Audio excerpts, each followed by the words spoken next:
So imagine you took the vaccine and then you find that you're more safe when it comes to travel. You want to make that vacay to Europe or some distant part of the world, and you have booked your flight.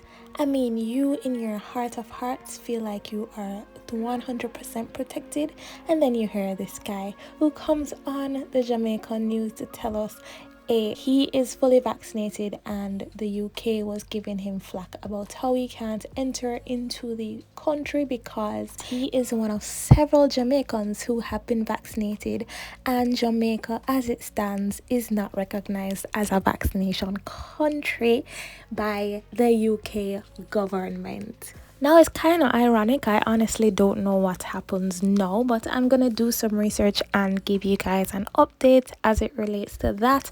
But my understanding is that the AstraZeneca vaccine is actually developed by the UK. So I don't know how it came to Jamaica without it being quote unquote approved or recognized by the UK government. But Mr. Green went as far as saying that he had to actually reapply for the vaccine, and they were treating him as if he was an unvaccinated person, and they were tracking his movements as well as he had to quarantine for 10 days. So I honestly am kind of confused, because you have persons who really go out of their way to just protect themselves, and now they hear that they can't travel freely to wherever they want to go. But Kamina Johnson-Smith, she brought it up to the British High Commission. Mr. Daniel Shepherd, who is the acting British High Commissioner of Jamaica, he gave an update basically saying that the UK strongly supports the Jamaican vaccine program as a pathway to normality, including international travel.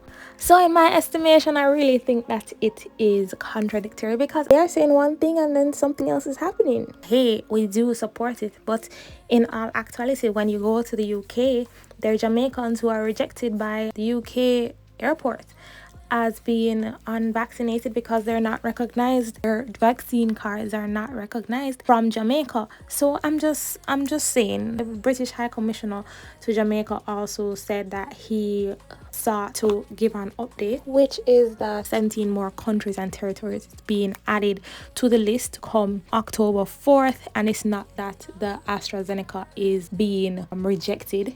They encourage persons to take the vaccine to be safe from contracting the coronavirus, but it's just that their list of approved countries have not been updated. So he promised that come October 4th, 17 new countries will be added to that list, and they are working closely with Jamaica, as in the UK is working closely with Jamaica, noting that Jamaica has already provided some 300,000 doses of the vaccine already, and it has been successfully used in England as well. So in the meantime, hang tight, and if there's any problem that persists, then just listen to what the UK government has to say.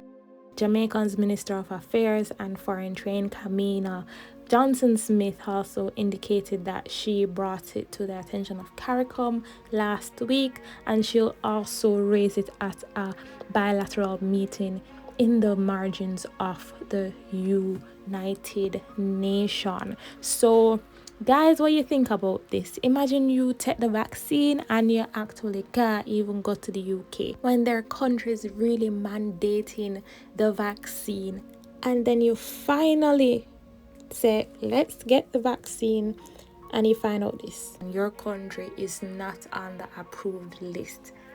Like, what do you do then? Like, what? I don't even know, guys. Comment down below and tell me, and let's start a discussion. Remember, I am just hypothetically speaking about taking the vaccine or not taking the vaccine. Please do not start no argument in the comments below. I really appreciate you guys watching. Thank you for the support, and see you in the next video.